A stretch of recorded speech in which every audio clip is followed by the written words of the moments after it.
ભાવનગર જિલ્લાના મહુવા પીએસઆઈનો ઓડિયો થયો viral. Bootlegger સાથે પૈસાની લેતી દેતીનો ઓડિયો થયો સોશિયલ મીડિયામાં વાયરલ। મહુવા પોલીસ સ્ટેશનના પીએસઆઈ પ્રવીણ પરમાર બુટલેગર સાથે પૈસાની લેતી દેતી અંગેની કથિત વાતચીત સંભળાતી હોવાનો દાવો કરવામાં આવી રહ્યો છે। પીએસઆઈ પ્રવીણ પરમાર બુટલેગર વચ્ચેનો ઓડિયો સામે આવતા પોલીસ વિભાગમાં પણ ચર્ચાનો માહોલ સર્જાયો। हेलो हाँ हेलो परमार बोलू। हाँ बोलो ने साहब। આપવાના છે કે નથી આપવાના? હા અગર ના બેમાંથી એક જ શબ્દ। સાહેબ મારી વાત સાંભળો, અત્યારે પોઝિશન મારી નબળી છે। મેં શું કીધું? હા અગર ના મારે બરાબર છે, એટલે એના કારણે કેમ કે ભાઈ એ પ્રમાણે મારે કામગીરી કરતા ભાવ બરાબર, કેમ કે મને ભીખ માંગતા મને સારું નહીં લાગતું। હા પણ સાહેબ હું બધી તમારી વાત સમજુ છું બરાબર, હા પણ અત્યારે મારી પોઝિશન સાહેબ બહુ ખરાબ છે। મેં શું કીધું? ચોખ્ખું હા અગર ના, બસ એટલે પતી વાત। એટલે એ પ્રમાણે મારે કામગીરી જે કર્યું એ કરવું। કેમ કે હું કાલે છે ને ઘરે બી આવ્યો હતો, કાલે ઘર બી બંધ હતું। હા તો ઘરે નહોતો સાહેબ? મને ખબર છે, અમે 7:30-8 વાગે આવેલા બરાબર। એટલે કેમ કે ચોખ્ખી વાત છે, અહીં તો હા અગર ના। અહીંયા આપણે એક જ નિયમ છે, કોઈના ઉતરે કોઈ દીવો બળતો નથી। ના ના એ તો સાહેબ તમારી વાત બરોબર છે બરાબર। જો ઓલા ખરે તમે સાહેબ ખાલી ફોન કર્યો એટલે હું તરત તમારી પાસે આવી ગયો હતો। અરે ભાઈ એક વાત છે, એ વાત એ ગઈ વખતે બી આયા છો કે નહીં એ ક્યાં ગણાવવાની જરૂર છે? આ વખતે મારે આ 4મી-5મી વખત હું ફોન કરું છું તમારી વાત સાહેબ હું સમજુ છું। તમને શરમ આવે છે કે નહીં આવતી? મને તો શરમ આવે છે। મેં આ છેલ્લી વખત ફોન કર્યો છે બરાબર છે, હવે હું કઈ ફોન કરવાનો નથી બરાબર। આ હકીકત વાત છે। આ તો સાહેબ હવે એકાદો દી કાઢો નહીં।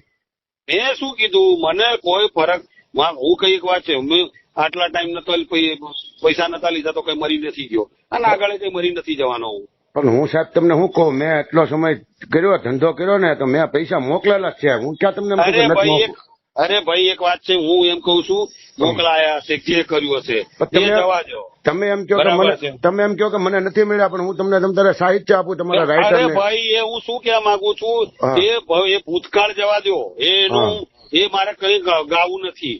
એ મને મળ્યા નથી મળે એ મારે કઈ ગાવાનું નથી બરાબર છે। કેમ કે આ એક પેલા એના માટે હું વારે ઘડિયા આ 6મી-7મી વખત હું ફોન કરું, સાહેબ હમણાં આવું, ના સાહેબ કાલે આવું, અરે સાહેબ 2 દિવસમાં પોખતો કરી દો, સાહેબ જગદીશભાઈને મોકલી આપજો। અરે યાર બરાબર છે, તો મને કઈ ભીખ મને ભીખ માંગવી ગમતી નથી, મારામાં છે તાકાત। તો હવે સાહેબ તમે કેમ કરું બોલો? બરાબર, ના હું શું કહું? એકાદો દી સાહેબ નીકળે એમ હોય બરાબર, હું શું કહું એનું કારણ છે ને। અને પછી એક વાત છે, અને પછી આ મહિને ફરી પાછો કઈક પૈસા લેવા મોકલીશ ને, એટલે એમ જ કે છે કે આ મહિને હમણાં 10 તારીખે તો પૈસા આલ્યા છે, એટલે શું કરવાનું? સાહેબ મારે બધું બંધ છે તોય હું તમને ના નથી પડતો। પણ ના, હું ચોખ્ખી જ વાત કઉ છું, આપણે ધંધો ના કરતા હોય તો નહીં જ કરવાનો, હકીકત વાત છે। એટલે તમે તારે ડિસ્ટર્બ પૂછો, મને ના પાડેલી છે એટલે હું કઈ નથી કરતો। પણ હું શું કહેવા માંગુ, કઈ વાંધો નહીં, કઈ વાંધો। મેં પહેલા કીધું તો ખરું બરાબર છે, મેં પહેલા મને પહેલા પૈસા મળ્યા નહીં મળ્યા ચલો એ અલગ વસ્તુ છે બરાબર છે, પણ ત્યારે બી હું મરી નતો ગયો, આજે નહીં મરી ગયો, આગળ બી મરી નહીં જવાનો।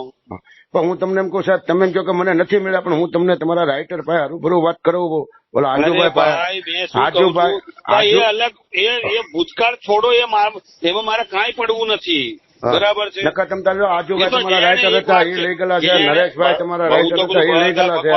બધા ભગવાન બધાનું ભલું કરે બરાબર, હું પ્રાર્થના કરું છું ભગવાન બધાનું ભલું કરે બરાબર। એટલે મેં એટલા માટે મેં કીધું હું જો પૈસા મળશે સારી વાત છે, નહીં મળે તો કોઈ વાંધો નહીં, કોઈ મરતું નથી ને કોઈ મરવાનું નથી। કાંઈ વાંધો નહીં સાહેબ, હાલો હાંસ સુધીમાં હું તમને પોગાડી દઉં। હાલ આ વાયરલ થયેલ ઓડિયો અંગે મારી જીએ ન્યૂઝ ચેનલ કોઈ પણ જાતની કઈ પુષ્ટિ કરતું નથી। આ મામલે ઓડિયોની સત્યતા અને તેમાં રહેલા અવાજની ઓળખ અંગે તપાસ થાય તેવી માંગ ઉઠી। જો ઓડિયો સાચો સાબિત થાય તો જવાબદાર પીએસઆઈ સામે કાર્યવાહી થઈ શકે છે। હાલ સમગ્ર મામલે પોલીસ તંત્ર તરફથી સત્તાવાર નિવેદનની રાહ જોવાઈ રહી છે। અશ્વિન ગોહેલ, જીએ ન્યૂઝ, મહુવા।